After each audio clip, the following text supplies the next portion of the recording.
Gusto mo bang maging housekeeping public attendant sa cruise ship? Alamin natin kung ano mga dapat nating paghandaan. Nandito pala si Miggy para sagutin ang ilang katanungan kung paano maging housekeeping public area attendant sa cruise ship.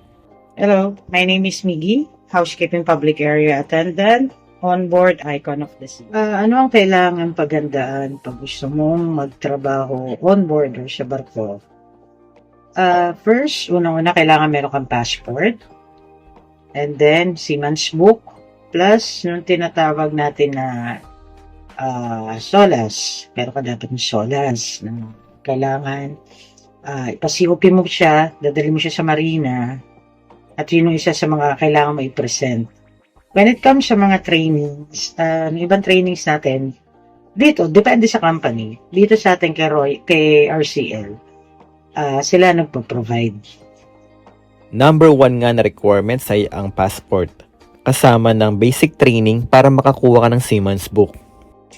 Magkano ang sahod ng public area attendant? So, meron tayo dito ng dalawang klase ng housekeeping.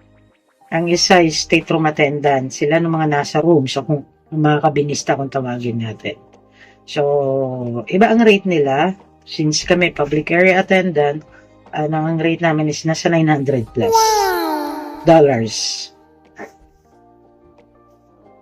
Ang kadalasan ng mga tanong sa interview, mostly kung hotelier ka, madalas na tinatanong kung let's say like USPH. Let's say public health. Kasi kung first time ka yung pamaintindihan ng USPH. Like meron kasi tayong kanya-kanyang gamit na when it comes sa rugs, meron tayong mga iba't ibang cleaning equipment na ginagamit sa land base or sa mga previous natin trabaho na same din na ginagamit dito sa barko.